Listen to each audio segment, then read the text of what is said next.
In 1940, Michel Aflaq, lawyer, writer, and founder of the Ba'ath Resurrection party that would dominate Syrian and Iraqi politics for much of the post-1945 era, considered the nature of violence. "When we are cruel to others," he wrote, "we know that our cruelty is meant to bring them back to their true selves, of which they are ignorant." In other words, for Aflaq, political violence had a purpose: to remake the world, to clarify the true nature of a society, to purify not just movements but individuals. Violence represented a fundamental paradox, something that could hurt and heal at the same time. Similar ideas appeared in the work of other mid-century anti-colonial thinkers.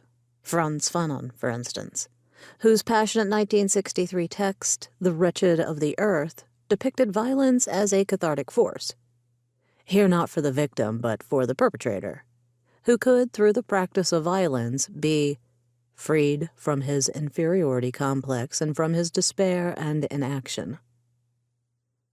Such writers, whatever we make of their advocacy, understood something centrally important about 20th century violence.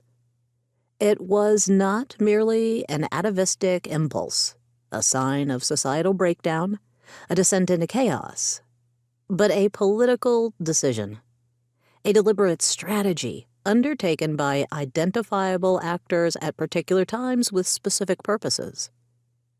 This book, then, is about the why, when, and how of the political phenomenon of mass violence in the Middle East. When did mass violence become a constitutive aspect of the political landscape of the region?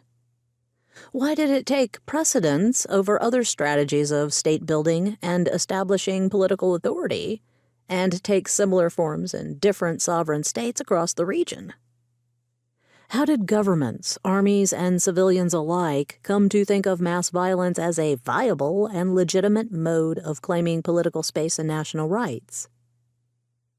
In other words, how did mass violence come to be a primary, perhaps the primary, mode of making political claims in the 20th and 21st century Middle East?